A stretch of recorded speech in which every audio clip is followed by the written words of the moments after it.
Un gros rachat dans le secteur de l'audio et un plugin pour faire de la musique avec les sons qui nous entourent, c'est tout de suite dans la matinale. Et oui, bonjour à tous et bienvenue dans cette 129e matinale, et oui déjà. Et donc la matinale, c'est le rendez-vous hebdo d'Audiofanzine pour se tenir au courant de toute l'actu de l'audio et des instruments de musique. Et cette émission est sponsorisée par le magasin Thomann qu'on remercie évidemment chaudement. Voilà, c'était le Black Friday il y a pas longtemps. Eux, ils avaient fait la Cyber Week, il y a eu plein de promos, on en a pas mal parlé sur la chaîne. Donc voilà, Thomann, du coup, qui est toujours sponsor de l'émission. On les remercie, et puis écoutez, juste pour vous dire, avant de commencer, que cette matinale est tournée en live le jeudi à 12h30. Voilà, elle est publiée le vendredi matin à 7h toutes les semaines sur la chaîne YouTube, mais elle est aussi enregistrée en live, et c'est un live qui dure à peu près 1 heure, pendant lequel donc j'enregistre l'émission, mais il y a aussi une préchauffe, et puis surtout un after, dans lequel on discute un petit peu de tout et de rien. C'est très sympa, donc si vous aimez bien le côté live, le côté questions-réponses, etc., et écoutez, n'hésitez pas à venir faire un tour sur la chaîne Twitch d'Audiofanzine et sur la chaîne YouTube aussi, le jeudi à 12h30. Et puis écoutez, du coup on va commencer avec la première news, du coup c'est parti.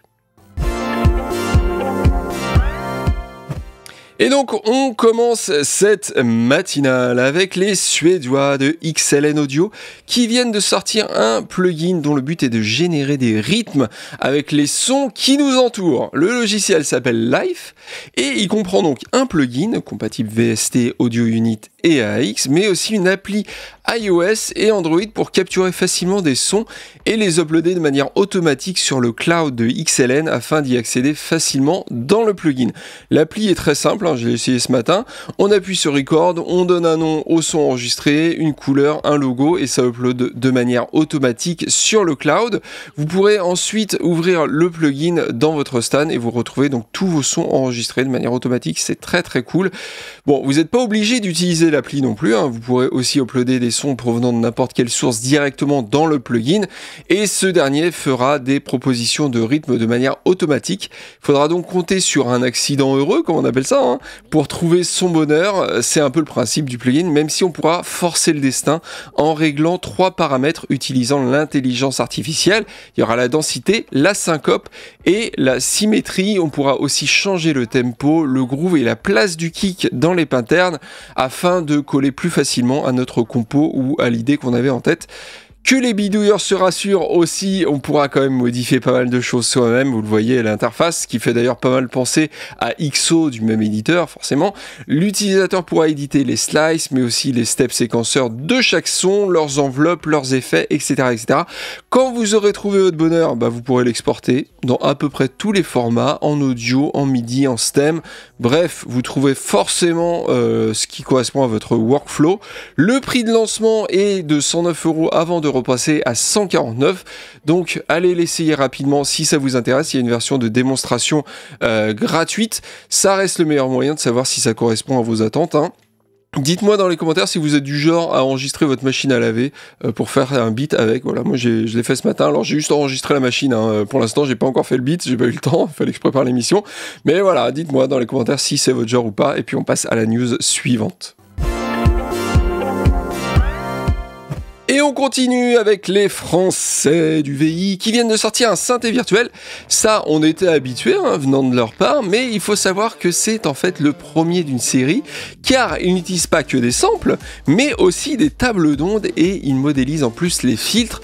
Et on sait combien c'est important les filtres dans un synthé. Alors ce synthé justement c'est un grand classique car il s'agit du Korg MS-20, le fameux synthé monophonique et semi-modulaire sorti à la fin des années 70 qui a connu un succès énorme notamment grâce à ses sections de filtres très polyvalentes, ses oscillateurs analogiques et son architecture semi-modulaire lui permettant d'être intégré facilement dans n'importe quelle configuration.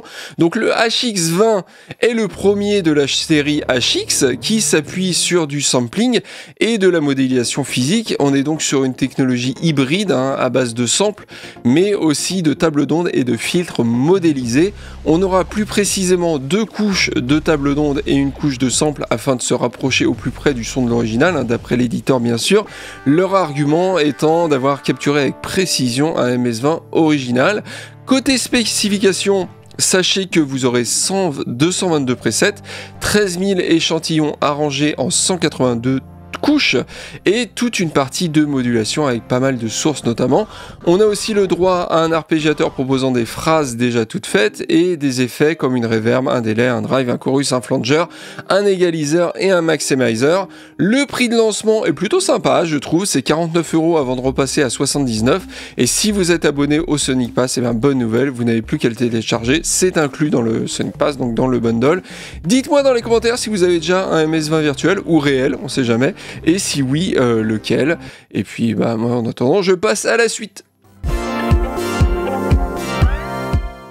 Et on continue sur du synthé virtuel encore une fois avec Moog qui a présenté le Mariana qui est à la fois disponible sur Mac et PC mais aussi sur iOS. Et ouais, c'est souvent le cas d'ailleurs chez Moog et c'est plutôt cool. Le logiciel se concentre sur ce qui fait la renommée du Moog dans le monde entier, les basses. Voilà, il se base pour cela sur les classiques Mini Moog, Model D et Minitor et se veut assez accessible.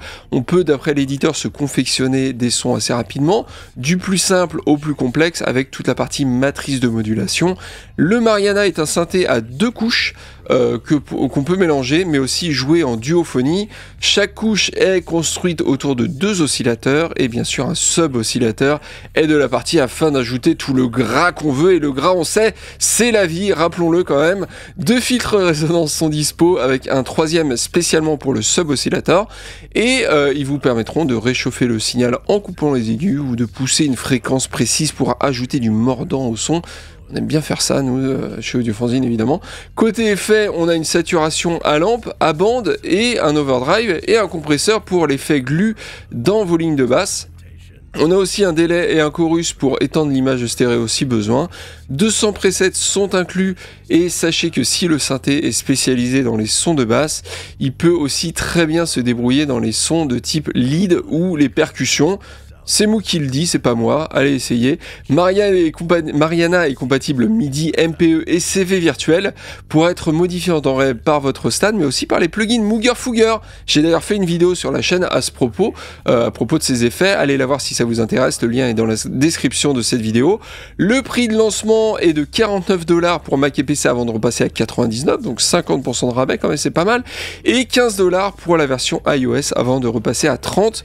Une version d'essai est disponible, vous allez donc la télécharger pour voir ce que ça vaut. Il y a aussi pas mal de vidéos sur la chaîne YouTube de Moog avec notamment les sons de la bibliothèque de presets. Moi je trouve ça plutôt cool qu'ils fassent ça, des petites vidéos sympas. Moi je trouve ça sympa, voilà, c'est sympa et puis c'est sympa. Voilà, allez, next. Et donc on termine cette 129e, excusez-moi, matinale avec une news business assez importante car elle concerne 2 marques majeures de l'audio. J'ai nommé les Australiens de Rode et les Américains de Mackie. Il s'agit donc d'un rachat et c'est le groupe Friedman qui est la maison mère de Rode. Friedman, c'est le nom du fondateur de la marque. C'est donc cette maison mère qui rachète Mackie, le fameux constructeur de tables de mixage, enceintes, etc. Ils font beaucoup de choses, Mackie. Les 2 marques ont eu des trajectoires assez distinctes. Rode a été créé en 1967 à Sydney et a connu un essor à la fois important mais surtout assez constant. Ça fait longtemps qu'ils évoluent.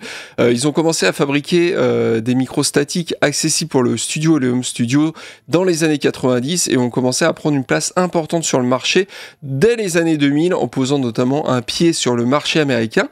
En 2004, ils font un move assez intelligent en proposant le VideoMic, un micro pour les caméras vidéo, et cette diversification s'est révélée être payante.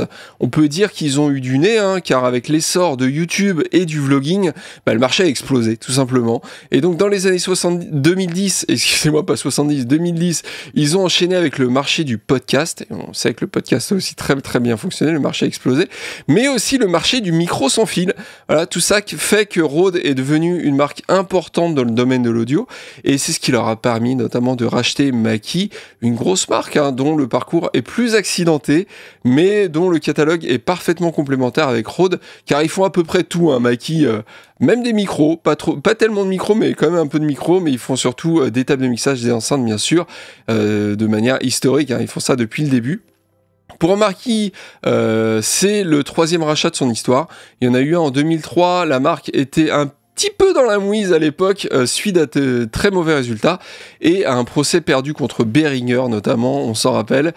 C'est à ce moment-là que la marque a été rebaptisée Loud. En 2017, c'est le second rachat par Transom Capital Group et donc en 2023, le rachat par Rode. Suite au rachat, les deux parties ont communiqué leur joie, évidemment. Il a été annoncé que la marque Mackie allait demeurer et que les étapes de fabrication et leurs opérations allaient rester inchangées. Rode, ils sont très contents évidemment, car il est vrai que le groupe va disposer dorénavant d'une offre très complète avec des micros Rode, mais aussi des tables de mixage, des interfaces audio, des casques et des enceintes de monitoring, notamment. Ils font aussi d'autres choses, Mackie. Ils ont annoncé aussi qu'ils allaient combiner leurs ressources afin de créer de nouveaux produits. Comme souvent dans ce genre de situation de rachat, va sûrement y avoir des licenciements, car des postes vont faire doublon. Je sais pas, mais je prédis malheureusement ça. On apprend aussi que Mackie prévoit beaucoup d'annonces pour le prochain NAMM, qui est fin janvier prochain. Je pense qu'il est encore trop tôt pour voir débarquer des produits profitant de ce rachat, mais je reste quand même assez curieux de ce que va proposer la marque. En tout cas, ils ont bien teasé là-dessus. Dites-moi dans les commentaires ce que vous pensez de ce rachat et ce que vous voyez comme produit pouvant profiter de l'expertise de ces deux marques. Moi, personnellement, je vois un micro pour caméra avec enceinte de sono intégrée. Ouais, je suis assez créatif. D'ailleurs, je pense leur envoyer mon CV. Je sais pas ce que vous en pensez, mais voilà. Peut-être que vous aurez une meilleure idée que moi, en tout cas. Dites-moi dans les commentaires tout ça, évidemment. Et puis moi, je vous dis très bientôt, la semaine prochaine, pour une vidéo montage, notamment sur le Push 3 j'ai un petit Push 3 que je vais transformer en version autonome sous vos yeux ébahis, évidemment. Je vais sortir le tournevis et puis je vais monter tout ça. Et puis je vais revenir évidemment pour la 130e matinale du coup. Voilà, donc moi je vous dis à très bientôt. N'hésitez pas à mettre un pouce en l'air évidemment si vous aimez la vidéo, à vous abonner à la chaîne et puis passez un bon week-end. Allez, ciao.